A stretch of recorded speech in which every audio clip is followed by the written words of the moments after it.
Bismillahirrahmanirrahim. Wa nu'minu bil malaikati wan nabiyyin wal kutubil munazzalati alal mursalin. Imom Tahoviy rahimahulloh aytibdilarki, farishtalarga iymon keltiramiz va payg'ambarlarga iymon keltiramiz va payg'ambarlarga nozil qilingan kitoblarga iymon keltiramiz deyaptilar. Doim shunday nu'minu deyaptilar. Ya'ni biz ahli sunnat val jamoat shu aqidadamiz deyaptilar. Bu faqatgina Imom Tahoviyning aqidasi emas, faqatgina bir mazhabning aqidasi emas. Bu butun ahli sunnat val jamoatning va butun ahli haqning aqidasidir. Haqda bo'lgan, to'g'ri yo'lda bo'lgan butun insonlar, butun mo'minlarning aqidasi shu. Shuning uchun nu'minu deb jam aytibdilar. Iymon keltiramiz deyaptilar. Va yana bu yerda e'lon qilishlik bor. Bu masala shunchalik bir zarur, lozim, muhim masalalarki, ularni biz ochiq aytishligimiz kerak. Bu masalalarni yashirmasligimiz kerak. Farishtalarga ishonasanmi? Iymon keltirganmisan? Alloh tarafidan kelgan kitoblarga iymon keltirganmisan desa, yo'q demaslik kerak. Yo bilmayman demaslik kerak. Bu ma'lum bo'lgan, e'lon qilinadigan narsa bo'lishlik kerak. Ammo kofirlar, zolimlar ushab olib, shunday savolni so'rasa, agar hadisangiz o'ldiradigan bo'lsa, unda jonni qutqarishlik uchun o'sha vaqtda bilmayman yoki boshqa gaplarni gapirib turib, kufr gaplarni bo'lsa ham gapirib, keyin u yerdan tez hijrat qilishlik kerakda, tinch yerlarga borib, ya'ni diniga zarar qilmaydigan yerlarda yashashligi farz bo'ladi. Bunday ikroh va majburiyatdan boshqa holatlarda esa bu masalalarni yashirishlik joiz emas. Shularning hammasiga ishora qilib, Imom Tahoviy nu'minu deyaptilar. Iymon keltiramiz deyaptilar. Iymoniy masalalardir. Iymoniy masalalardagi eng muhim masalalardan hisoblanadi. Farishtalardan boshladilar. Chunki farishtalar Alloh bilan payg'ambarlarning o'rtasidagi elchidir. Alloh taolo ba'zan payg'ambarlar bilan to'g'ridan to'g'ri gaplashar edi, o'tgan darslarda tanishganimizdek. Ammo ko'pincha payg'ambarlarga farishtalarni jo'natar edi. Mana shu tartibga qaraganimizda Alloh taolo avval farishtaga gapiryapti, keyin farishta kelib payg'ambarga gapiryapti. Keyin payg'ambar o'zini ummatiga Allohning kitobini, kanobini yetkazyapti. Shu tartibga qarasak, oldin farishtalarni zikr qilishimiz kerak, keyin payg'ambarlarni, keyin kitoblarni zikr qilishligimiz kerak. Mana shu tartibga qarab, voqelikdagi, hayotdagi tartibga qarab turib Imom Tahoviy farishtalardan boshladilar. Agar afzaliyat e'tiboridan, afzalligi e'tiboridan boshlaganda kitoblardan boshlashlik kerak. Chunki Alloh tarafidan kelgan kitoblar o'tgan darslarda o'qidik. Allohning kalomidir. Allohning kalomi Allohning sifatidir. Allohning sifati butun mahluqlardan ustun, butun mahluqlardan afzaldir. Shuning uchun agar afzallik e'tiboridan qaraganimizda nu'minu bil kutubi bo'lishlik kerak edi. Al-munazzalati. Payg'ambarlarga tushirilgan kitoblarga iymon keltiramiz deyishlik kerak edi. Va undan keyin payg'ambarlarni zikr qilish kerak edi. Chunki payg'ambarlar, ya'ni insonlardan bo'lgan payg'ambarlar, masalan Muhammad alayhisalom va Ibrohim alayhisalom farishtalardan afzaldir. Undan keyin 3-o'rinda farishtalar zikr qilinishlik kerak. Lekin Imom Tahoviy fazilat masalasiga kirmadilar. Voqelik masalasiga qarab turib, farishtalarni birinchi zikr qildi. Bu masalalar bayon qilinishlik kerakki, ba'zi talab ilmlar o'ylab qolmasinki, farishtalar payg'ambarlardan va kitoblardan afzalmikin deb o'ylab qolmasin. Endi farishtalar al-malaikatu deyapmiz. Malaikatun kalimasi malakun kalimasini jamidir. Malakun farishta. Biz farishta deymiz. Farishta aslida forscha kalima. Malak nurdan yaratilgandir. Ular o'tdan yaratilmagan. Ular turpoqdan yaratilgani yo'q. Ular nurdan yaratilgandir. Nuroniydir. Va ular yaratilganidan beri Alloh taolo xohlasa ularni abadiy qiladi, xohlasa nihoyatda uzun zamonlardan keyin yo'q qiladi. Uni Alloh taolo o'zi biladi. Hech kim bu ishlarga aralasha olmaydi. Lekin shu farishtalar modomiki vujudda bor ekan, ular gunoh qilishmagan va gunoh qilishmaydi ham. Farishtalar to'g'risidagi asosiy masala shu. Kimiki farishtalarni gunohkor desa kofir bo'ladi. dindan chiqadi, murtad bo'ladi. Chunki Qur'on hadisda farishtalarning gunoh qilmasligi, ular faqatgina ibodatda bo'lishligi ochiq bayon qilingan. Qur'on hadisdan dalillar ko'p. Farishtalar itoat va ibodatdan boshqa narsani qilishmaydi. Bu yerdan yana masala kelib chiqadiki, farishtalar aslida nihoyatda quvvatli, nihoyatda go'zaldir, nihoyatda haybatlidir. Shunday go'zal, mukammal, haybatli, quvvatli, qudratli va faqatgina ibodat qiladigan bo'lishiga qaramasdan, ular Alloh taolodan nihoyatda qattiq qo'rqadilar, qattiq itoat qiladilar. Bu yerda butun insonlarga bu dars bo'lyaptiki, ey insonlar, inson nihoyatda ojiz, zaif, quvvati ham oz, kuchi ham oz va gunohkor. Kuniga nechta gunoh qiladi? Payg'ambarlarni hisoblamasak. Payg'ambarlardan boshqa insonlar albatta gunohkordir, gunoh qilishadi kuniga. Katta bo'lsin, kichkina bo'lsin, ya'ni u masalalarga kirmaymiz, lekin mutlaqo gunoh sodir bo'ladi. Demak, endi inson gunohkor bo'lsa, ojiz bo'lsa, zaif bo'lsa, nima uchun endi Allohdan uyalmaydi? Uyalishlik kerak. Bunchalik qudratli farishtalar, bunchalik go'zal bo'lishiga qaramasdan va faqatgina ibodatda o'tishligiga qaramasdan Allohdan qattiq qo'rqishyapti va faqatgina Allohga itoat qilyapti. Allohning iznisiz bir kalima ham gapirishmayapti, bir qadam yurgani yo'q. Shu darajada Allohga itoat qiladi.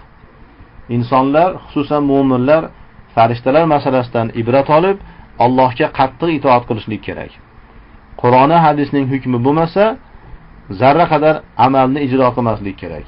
Avval Qur'on hadisni o'rganishlik kerak, keyin Qur'on hadisga ko'ra amal qilsin. Farishtalarda erkaklik, xotinlik sifati yo'q. Makka mushriklari farishtalarni Allohning qizlari deyshardi. Bu ham Allohga tuhmat, ham farishtalarga tuhmatdir. Farishtalar nurdan yaratilgan, ularda erkaklik va xotinlik sifati yo'qdir. Va farishtalarda yemoq, ichmoq, uxlamoq, charchamoq degan sifatlar ham yo'q. Ular charchamaydi, ular yemaydi, ichmaydi. Nurdan bo'lgan. Shuning uchun ibodat qilganda ham hech zerikmagan, malollanmagan, charchamagan holatda ibodat qilishadi. Ular gunoh qilishligi mumkin emas. Ularning zotida, haqiqatida yo'q gunoh qilishlik.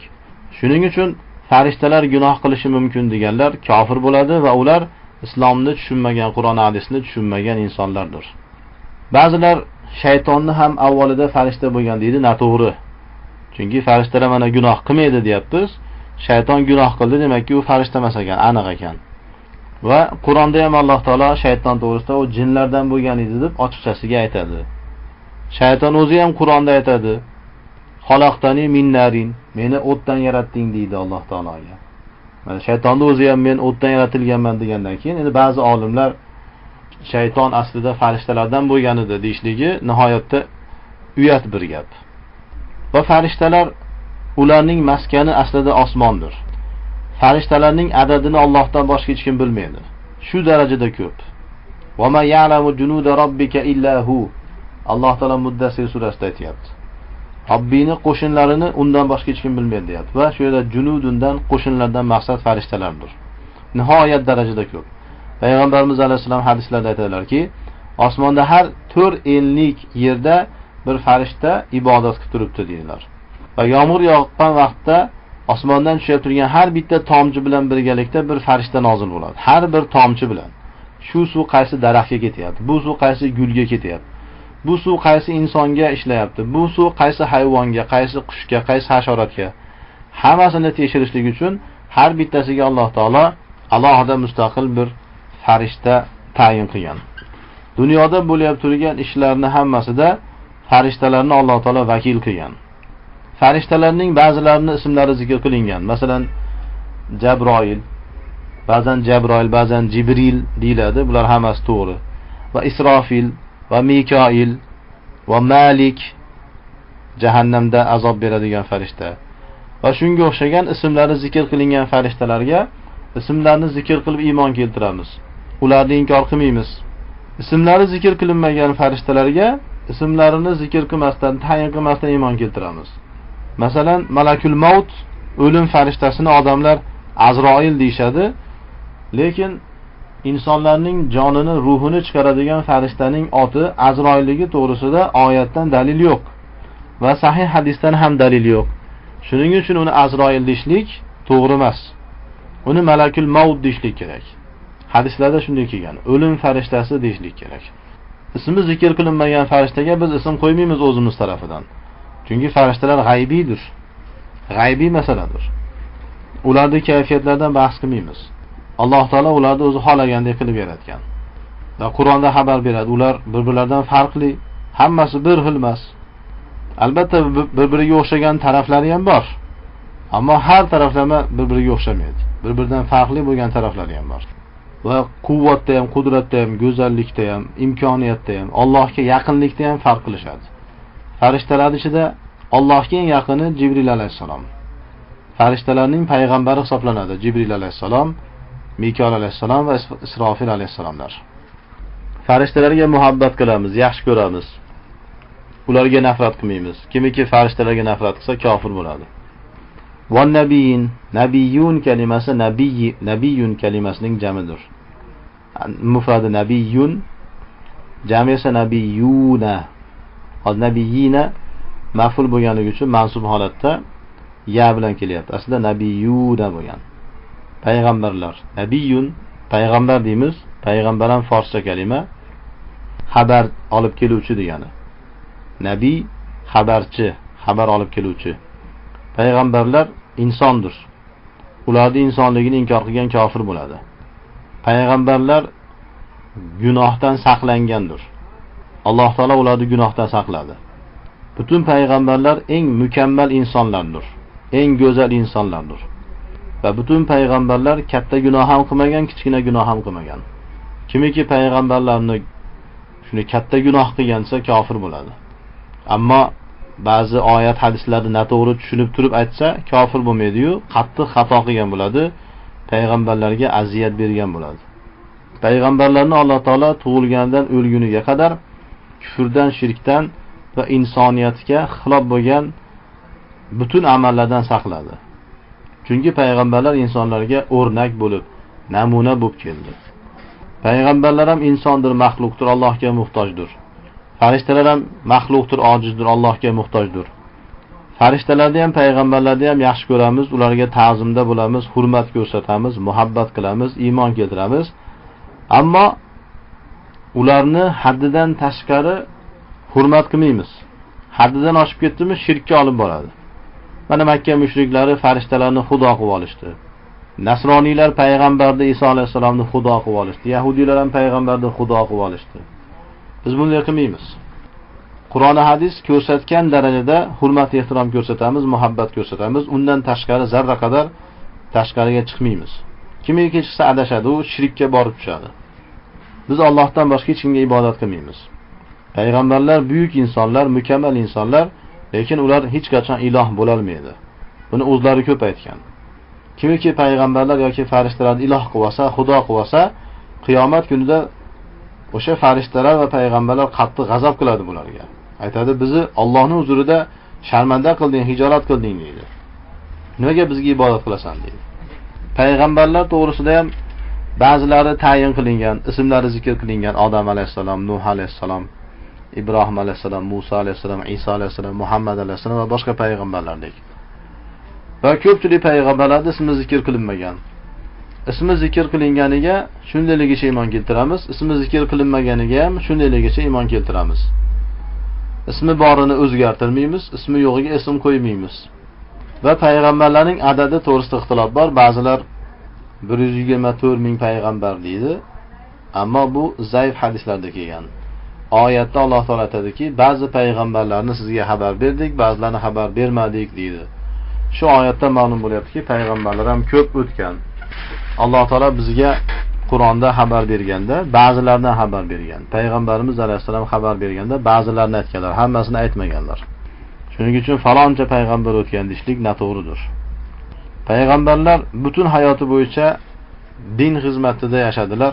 Faqatgina Allohga ibodat qildilar va faqatgina Allohning ibodatiga chaqirdilar. Boshqa narsa bilan mashg'ul bo'lmadilar.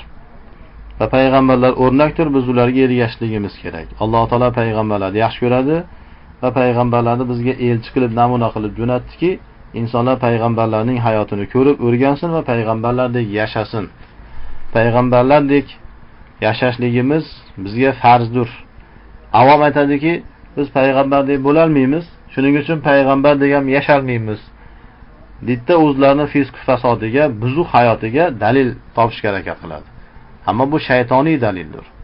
To'g'ri, biz payg'ambar bo'la olmaymiz, payg'ambarga teng kela olmaymiz. Lekin payg'ambarga ergashishga vojibmiz, payg'ambarga o'xshashishga ergashishga majburmiz, biz ustimizda farzdir va payg'ambarlarga o'xshashlikka harakat qilishligimiz lozimdir. Payg'ambarlarning yo'lidan chiqmasligimiz kerak. Alloh taolo faqatgina payg'ambarlarning hayotini yaxshi ko'radi, boshqasini yaxshi ko'rmaydi, qabul qilmaydi boshqasini. Va payg'ambarlar hech qachon payg'ambar bo'lmagan kishidan past darajaga tushmaydi. Shiyalar aytadiki, bizi imomlarimiz payg'ambarlardan afzal deydi, shu aqidasi bilan kofir bo'ladi. Hech kim payg'ambardan afzal bo'la olmaydi. Ya'ni insonlar ichida. Katta olim, avliyo bo'lishi mumkin, ammo hech qachon payg'ambardan afzal bo'la olmaydi. Kimiki afzalsa kofir bo'ladi. Va insonlar, oddiy insonlar payg'ambarlarga teng kela olmaydi. Alloh kimni payg'ambar qilsa shu payg'ambar bo'ladi. Alloh payg'ambar qilmagan kishi hech qachon payg'ambar bo'la olmaydi. Payg'ambarlik da'vo qilsa kofir bo'ladi, o'tgan darslarda aytilgandek. Va val kutubil munazzalati alal mursalin, rasullarga, Allohning elchilariga tushirilgan kitoblarga ham iymon keltiramiz.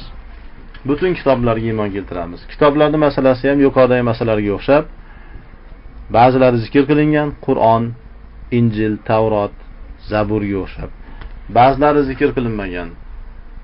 Qanday bo'lsa shunday iymon keltiramiz.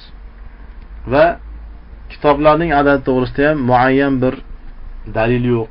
Chunki payg'ambarlarning qanchaligini bilmaganimizdan keyin, albatta biz bilmagan payg'ambarlarga kitoblar nozil qilingan bo'lishi mumkin, albatta nozil qilinadi. Shuning uchun kitobning masalasida ham biz tayin qilmaymiz. Aytamizki, mashhurlari 4 ta deymiz. Qur'on, Injil, Tavrot, Zabur, shular mashhur deymiz. Va ba'zi payg'ambarlarga sahifalar nozil bo'lgan. Suhufi Ibrohim va Musa. Alloh aytayapti, Ibrohimning va Musoning sahifalari deyapti. Demak, ba'zi payg'ambarlarga sahifalar kelgan ekan, ba'zilariga kitob kelgan. O'tgan darslarda aytganimizdek, bu kitoblarning hammasi Allohning kalomidir, Allohning sifatidir. Shuning uchun bularning qaysinisini birortasi inkor qilsa kofir bo'ladi. Qur'onni tasdiq qilsa, Qur'onga muhabbat qilsa-yu, ammo Injilni inkor qilsa yoki Tavrotni inkor qilsa kofir bo'ladi. Lekin Yahud nasroniylarning buzgan yerlarini inkor qilsa, bu vojibdir. Yahud nasroniylar Tavrot va Injilni buzib tashlashdi, o'zlari yozib, ularni bu narsalarni rad qilishlik kerak. Hozirgi mavjud bo'lgan Tavrotlar natijada ikki xil bo'lib qoldi. Ichida ba'zilari haqiqatdan ham Tavrotning gaplaridir, ba'zilari mullalari, shu o'zlarining domlalari tarafidan qo'shilingan botil gaplardir. Shuning uchun biz hozirgi mavjud Tavrotda hammasini to'g'ri ham demaymiz, hammasini noto'g'ri ham demaymiz. Tekshirib ko'ramiz. To'g'ri bo'lsa olamiz, noto'g'ri bo'lsa rad qilamiz. Va nashhadu annahum kanu alal haqqil mubin. Va guvohlik beramizki, albatta ular, butun payg'ambarlar ochiq haqning ustida bo'lgan edilar. Haq yo'lda bo'lgandilar. Birorta payg'ambarni adashgan deya olmaymiz. Kimiki desa kofir bo'ladi. Butun payg'ambarlarning butun hayotida haq bo'lgan, haqda yashagan deymiz.